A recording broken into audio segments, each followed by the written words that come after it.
Hi friends, எல்லோருக்கும் வணக்கம். எல்லோரும் எப்படி இருக்கீங்க? நல்லா இருக்கீங்களா? இன்றைக்கி நம்ம அடுத்த பாட்டு தான் பார்க்க போகிறோம். அதுக்கு முன்னாடி நீங்கள் நம்ம சேனலில் வீடியோ பார்க்குறது ஃபஸ்ட் டைமாக இருந்தால் கண்டிப்பாக மறக்காமல் சேனலை சப்ஸ்கிரைப் பண்ணிக்கோங்க. அதுக்கப்புறம் ரொம்பவே முக்கியமான விஷயம் என்ன அப்படின்னு கேட்டிங்கன்னா, வீடியோவை ஸ்கிப் பண்ணாமல் ஃபுல்லாக பாருங்கள். அப்போ தான் நான் போடுற வீடியோஸோட கதையோட ஒரு அர்த்தத்தை உங்களால் புரிஞ்சிக்க முடியும். ஒரு தொடர்ச்சியாக ஒரு கதை பார்த்த ஒரு அனுபவம் உங்களுக்கு இருக்கும். ஸோ வீடியோவை ஸ்கிப் பண்ணாமல் பாருங்கள் ஃப்ரெண்ட்ஸ். வாங்க வீடியோக்குள்ளே போகலாம். எனக்கு அவங்கக்கிட்ட இன்னுமே ஒரு நெருக்கம் ஏற்பட்ட மாதிரி தான் தோணுச்சு. அவங்க எனக்கு கட்டு போட்டு விட்டது, அதுக்கப்புறம் அவங்க என்கிட்ட பேசின விதம் இதெல்லாம் எனக்கு ரொம்பவே பிடிச்சிருந்துச்சு. அந்த நாள் எனக்கு வாழ்க்கையே மறக்க முடியாத ஒரு நாள். அந்த நாளை நினச்சி நான் ஆஃபீஸ் போகிறப்பெல்லாம் ரொம்பவே சந்தோஷப்பட்டேன். அந்த அளவுக்கு எனக்கு அந்த ஞாபகங்கள் ரொம்பவே ஒரு அழகான ஞாபகங்களாக இருந்துச்சு. ரொம்பவும் ஒரு சூப்பரான ஒரு அனுபவத்தையும் கொடுத்துச்சு அப்படின்னு தான் சொல்லணும். அதுக்கப்புறம் என்ன பண்ணேன், நான் எப்போதும் போல் வழக்கம் போல் ஆஃபீஸ் கிளம்பிக்கிட்டு இருந்தேன். அந்த நேரம் பார்த்தீங்கன்னா, அவங்க எப்போதும் வெளியில் நின்று வேலை பார்த்துக்கிட்டு இருப்பாங்க ஏதாச்சும். அன்றைக்கி ரொம்ப சோகமாக இருந்தாங்க. எனக்கு என்னை பார்க்கல, என்னோட எப்போதும் பேசுவாங்க, சிரிப்பாங்க, எதுவுமே பண்ணல. எனக்கு ரொம்பவே ஒரு கஷ்டமாக இருந்துச்சு. என்ன ஆச்சு அப்படின்னு சொல்லிட்டு எனக்கு மனசுக்குள்ளே நிறைய ஒரு குழப்பம் இருந்துச்சு. என்ன பிரச்சனை, ஏன் நம்ம அதனால் பேசலை அப்படின்னு சொல்லி நிறைய ஒரு மனக்குழப்பத்திலே நான் இருந்துக்கிட்டு இருந்தேன். நேரத்தில் எனக்கு நிறைய குழப்பம் மனசில் வந்துச்சு. என்னடா இது, நம்மளோட பேசலை, இவங்க இவ்வளோ நல்லா பேசிகிட்டு இருந்தாங்க, பேசலை அப்படின்னு சொல்லிட்டு எனக்கு ரொம்ப கஷ்டமாச்சு.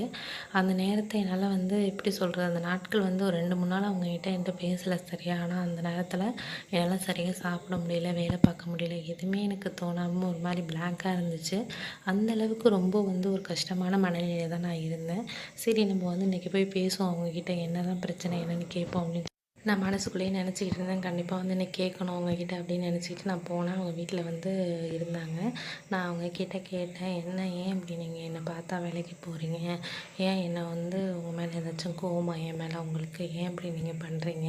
நீங்கள் ஒரு நல்ல எனக்கு ஒரு நான் ஒரு நல்ல ஒரு ஃப்ரெண்டாக இருந்தீங்க, ஏன் இப்படி அப்படின்னு சொல்லிட்டு நான் கேட்டேன். அதுக்கு உன்கிட்ட சொல்கிறதுக்கு என்னப்பா, எனக்கு உன் மேலே இணை புரியாத ஒரு பாசம் வந்துடுச்சு. அந்த பாசம் அதை எப்படி நான் சொல்கிறதுன்னு தெரியல. அந்த அளவுக்கு ரொம்ப ஒரு நெருக்கமான பாசம் தான் உன் மேலே எனக்கு வந்திருக்கு. அதை என்னால் உனக்கு புரிய வைக்க முடியாது. ஏன் அப்படின்னா, முன்னாடிலாம் உன்னை ஃபஸ்ட் டைம்லாம் நான் எதார்த்தமாக தான் ஒரு பார்க்குறது, பேசுகிறதெல்லாம் இருந்துச்சு. ஆனால் சில நாளாக பார்த்தீங்கன்னா, உன் மேலே இருக்கிற ஒரு அக்கறையும் பாசமும் அதிகமான மாதிரியான எனக்கு ஒரு ஃபீல் இருக்குது.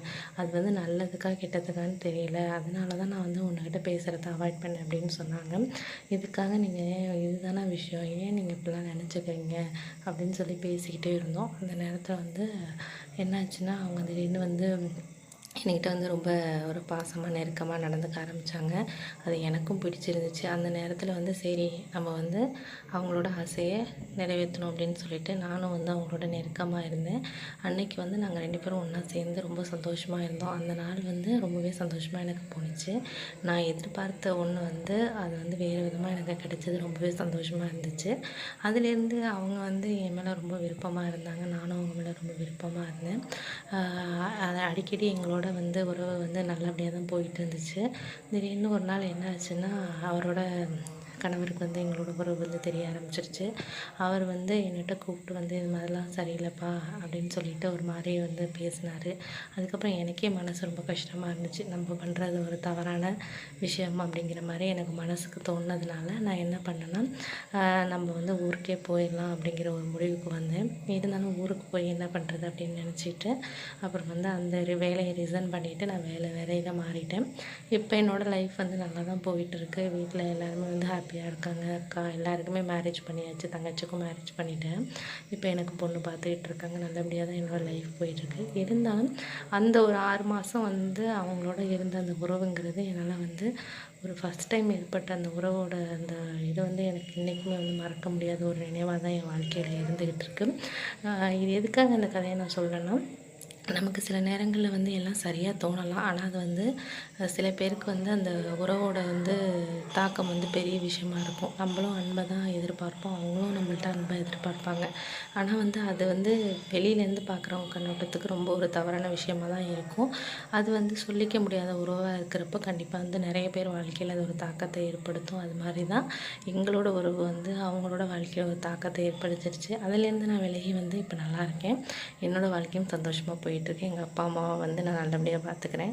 என் லைஃப் வந்து ஒரு சூப்பரான ஒரு நல்ல ஒரு எதிர்காலத்தை நோக்கி தான் போயிட்டுருக்குன்னு நினைக்கிறேன். இந்த கதை உங்களுக்கு பிடிச்சிருந்துச்சுன்னா கண்டிப்பாக வந்து வீடியோ லைக் பண்ணிவிடுங்க, ஷேர் பண்ணிவிடுங்க. முக்கியமாக சேனலை சப்ஸ்கிரைப் பண்ண மறக்காதீங்க ஃப்ரெண்ட்ஸ். இந்த வீடியோ வாட்ச் பண்ணதுக்கு ரொம்பவே தேங்க்ஸ். மறக்காம சர்ப்ரைஸ் பண்ணுங்க. தேங்க்யூ.